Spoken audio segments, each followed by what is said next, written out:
this is the right vape tutorial for the Xros series from Vaporesso, and today we're going to be focusing on the Xros 3, the new one, and the mini version as well. Although all of their kits are backwards compatible in the same series. So keep watching for some top tips and how to get the best out of your device. So firstly, in the box you're going to see on both kits you've got the device, a pod and the charging cable, which is USB-C fast charging if you haven't used that already. The device now comes with a new improved pod. It's the 0.6. They have done a lot of research with their customers on this series, and they've actually created much better flavour. Still no leakage, which has always been the same for this series of pods, and they've just slightly made the mouth tip a little bit smaller from what I can see as well. What they have done is it's inside the device. So the newer version has a much faster firing chip, paired with the new technology on the new coil inside, much better flavour delivery, nicotine delivery, instant. So it's not much of a facelift, but inside the device is much more advanced. In this series, you do have the 1.2. That's quite a restrictive coil. It's good for people that are using high strengths that want it really tight like a cigarette. And the 0.8, a little bit more airy on the draw and good flavour. The 0.6 is a step up again. Generally, the lower the resistance goes, you're going to draw more power from the device, which equals more flavour. The higher the number, it tends to be more restrictive. But you can achieve that through adjustable airflow. So if you are that type of person that wants a really restrictive vape, you may want to look at, the bigger version with the airflow adapter on there as well. So you're going to need to know how to fill the device. It's so simple on these. You can take it off and just snap the top off. On some of them it can be a little bit difficult. So if you've got problems with your thumbs, if you're not so strong, like me, you can leave it in the device and you can just literally pop the top off. You'll see on the coil that there's a little red dot, and that is a one-way valve. Literally pop your bottle of liquid into there. It will just make sure that no liquid comes back out. So if the lid's come off, it's not going to fall out in your pocket, which is brilliant. Just fill it all the way to the top.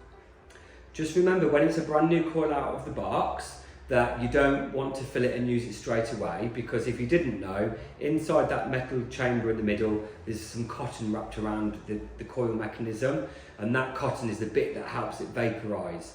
So you do need time for these thicker liquids to soak into that. So you can either fill it up and just leave it for 2 to 3 minutes to soak, and it'll be lovely. Or if you're in a rush and you just really need that nicotine, which most people do, you can actually fill it up. And what we suggest is take it off the device and put it into your mouth. And give it a good few long airy pulls like that. It will just help you get that liquid through the cotton in there, and it'll be good to go. Now, if you've already used that coil, you don't need to do any of that because it's already saturated, so it'll be perfect. So the differences between the two devices, both batteries have a 1000 milliamp battery in them. So there's definitely enough battery to get through the day, but if you are concerned, you can track your usage by using the battery indicator light on the bottom of the device. On the older versions, it's just in the middle on the Vaporesso side. So when you vape in your device, you'll see a battery light indicator.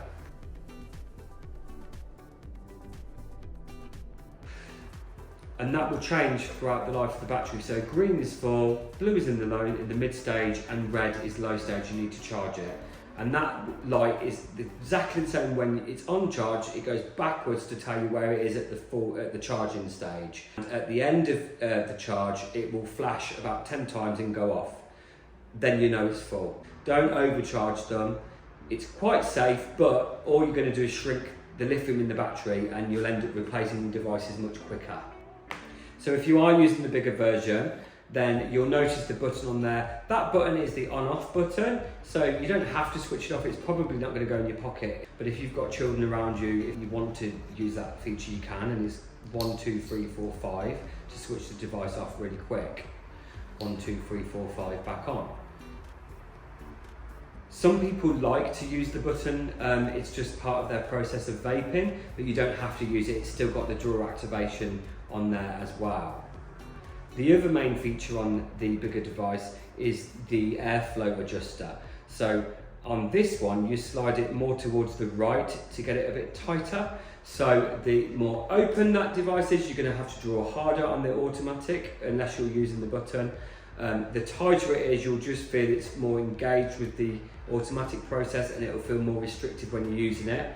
And for me personally, and I have lots of success with my clients, I find the more restrictive it is, it just feels that little bit more like smoking a cigarette. So if that's ingrained in you, you're a long-term smoker, play around with that airflow. It does help many people just give that feeling. It certainly does for me. Top tips for this device. There's not many because it's so easy to use. Don't overcharge it, so just charge it for the maximum 1 hour. Do also keep your box in case there is a problem with the device. Our return rate on this is so low. However, you do get a 3-month warranty because you never know. Don't let the tank run dry to get extra life out of your coils. So it's nice and clear, you can see. Just make sure you've got that liquid topped up. The more liquid in, the better for longer. If you are a person that likes to switch and you've just started and you're using multiple flavours, put different flavours in different pods.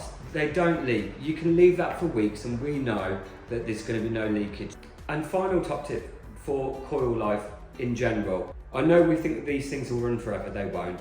You are going to need to change it occasionally. So if you are a heavy user, it's going to be every couple of weeks for a pod. If you're an intermittent user, then try and change them monthly at least. The problem is once you've got that coil wet and it's activated, it's going to be saturated and it won't be its best. So if you leave it forever, the liquid's never going to perform as well. So keep on top of your coils, changing them whether you use them regularly or intermittently, and you'll get the best out of your device.